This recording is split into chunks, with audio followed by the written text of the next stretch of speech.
Hello everyone and welcome to this video, Network Operation Management version 24.2 installation using guided script. Our goal is to install GNOME 24.2 on premises in mixed mode deployment with Optic Data Lake reporting and integrated standalone Network Node Manager I, Network Automation, and NMI Smart plugins, performance for quality assurance and traffic. The installation includes familiarization with GNOME documentation, preparation steps, Optic Data Lake installation using guided scripts, integration of an NMI, NA, and iSPY with Optic Data Lake, and verification. The first preparation step is sizing of Optic Data Lake. After opening sizing calculator, some options have been already selected. Let's choose deployment for iSPY reporting as small and for iSPY traffic as entry. Selection of iSPY traffic requires at least 3 nodes vertical cluster. We will use 1 node vertical cluster because our deployment is not for a production usage.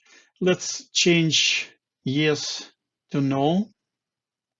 On the right side, we can see our deployment requires 1 control plane, 3 workers, and external NFS, Postgres, and vertical servers. There are also additional 3 disks need to be created on each worker. They are called Ledger, Journal, and Zookeeper. For each server and disk, recommended resources are displayed. It is recommended to add 10% more space for each of 3 disks. The result GNOME deployment architecture requires 10 servers, assuming iSPY traffic, master, and leaf are installed on the same server. We need to create 3 raw disks without partitions as determined at the sizing step. Fdisk or other tool can be used. Disks should not be mounted. To verify if disks have been created, we can execute the command lsblk. We can see 3 disks, SDC, SDD, and SDE, and no partitions. We need to download the installation files, which includes guided installer script, Optic Management Toolkit, GNOME Helm charts, and VerticaDB. Postgres will be automatically downloaded during installation from Postgres repository.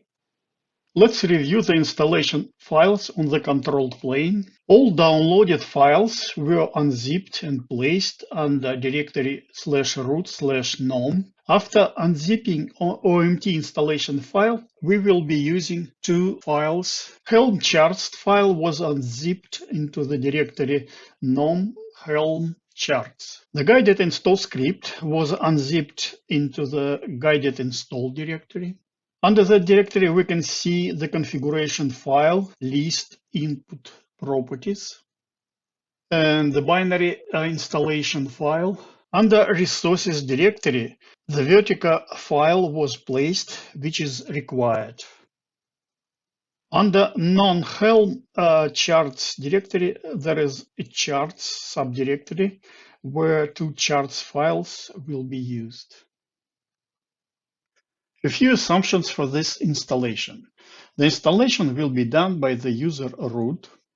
The certificates created by the guided installer will be used. All servers must have access to the time server.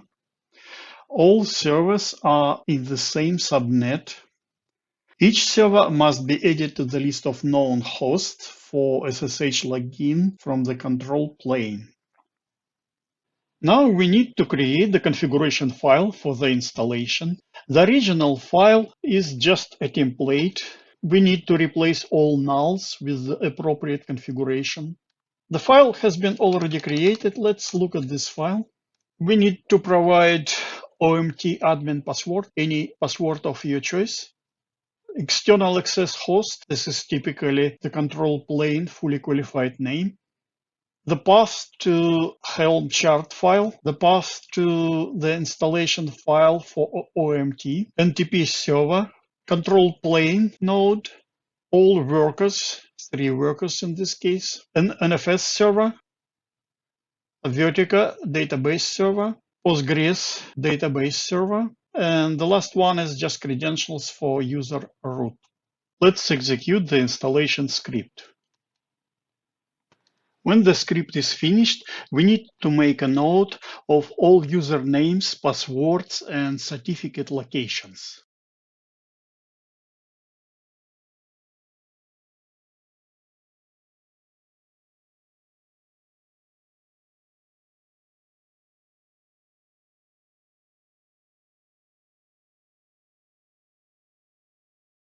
If a default Vertica certificate is not suitable, a user can create a new certificate using the tool CDF-cert on control plane.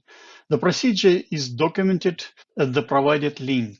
Both Vertica and OpticDL or CDF root certificates must be loaded into an NMI Trust store.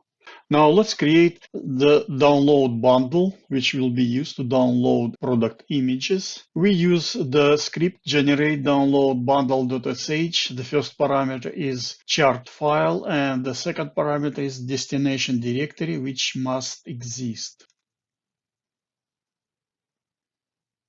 On the bundle directory, we can see zip file was created. Let's unzip the file. We can see the directory offline download was created.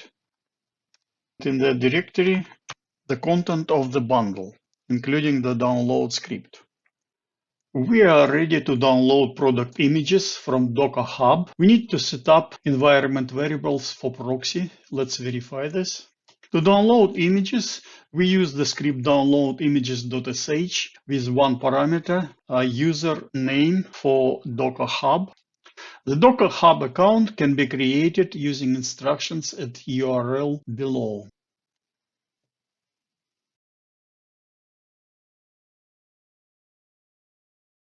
Let's upload images to the image registry.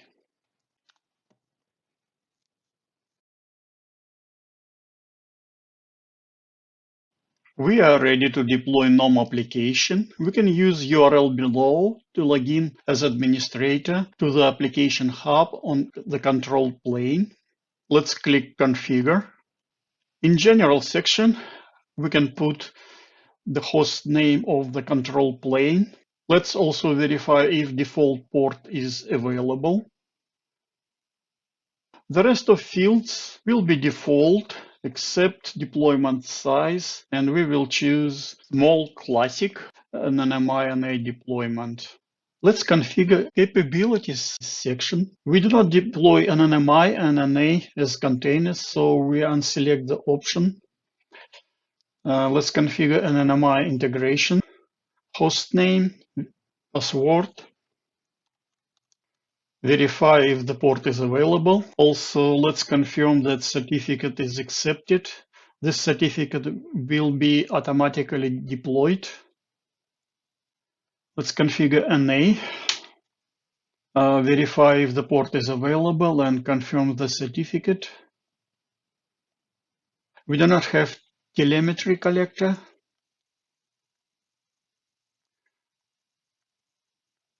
Let's select quality assurance iSPY and traffic. And we don't use any load balancers, so we skip DNS configuration. Next section is databases. We use host name of Postgres database and the default port. Let's verify if the port is available and confirm the certificate. It will be deployed. For credentials, we use default Postgres user and Postgres database. Let's verify connection. GNOME application creates multiple databases. We will accept usernames and database names as default and just create passwords.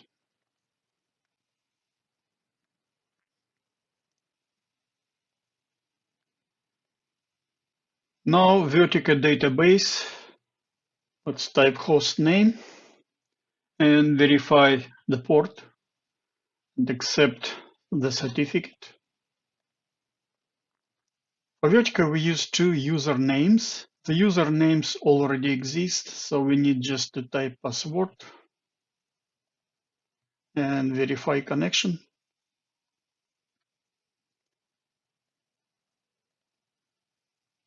Let's finish the last section, security. We need to create passwords for the new user nom admin. Certificates for NNMI, NA, and databases were already deployed. We need to add traffic certificate. Let's click Verify Certificates. For client authentication, we use the same certificates from the previous step, just file names are different. NNMI, NA, and traffic. Verify certificates. There is nothing to configure for our deployment under integrations and advanced. After we are finished with configuration, we can see the deploy button is available. Let's click deploy.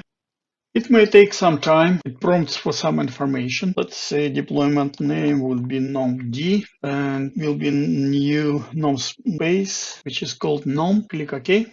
All application pods and jobs will be started.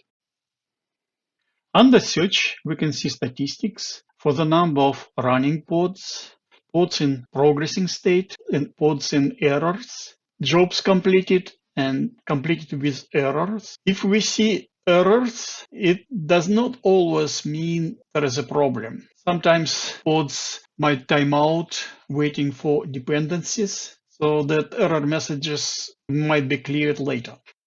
If the web browser session timeout, we can still watch the deployment progress. We just need to log into Application Hub again, go to Deployments, and the last one will be nomd deployment, and we can check View Health. We can see that all pods are up and running. There are no error messages. We can also go to logs and download logs for specific pods if needed and see some advanced information. There are post-installation tasks to complete. It's assumed that NNMI and NA have been pre-installed and integrated. To improve vertical tuple performance, it's recommended to set the vertical configuration parameter using VSQL. This is mandatory when iSPY traffic is integrated with OpticDL. Integrations of NNMI, NA, and iSPY traffic with OpticDL is performed via exchanging certificates and executing integration commands. Finally, let's verify the installation. In NNMI user interface, we can go to Actions, open Dashboards and Reports, Component Health, Node Headline Report. We can see some data here. Let's check iSPY Quality Assurance. Also, we can see some data. For traffic, there are some data. The installation was successful. Thank you for watching this video and have a great day.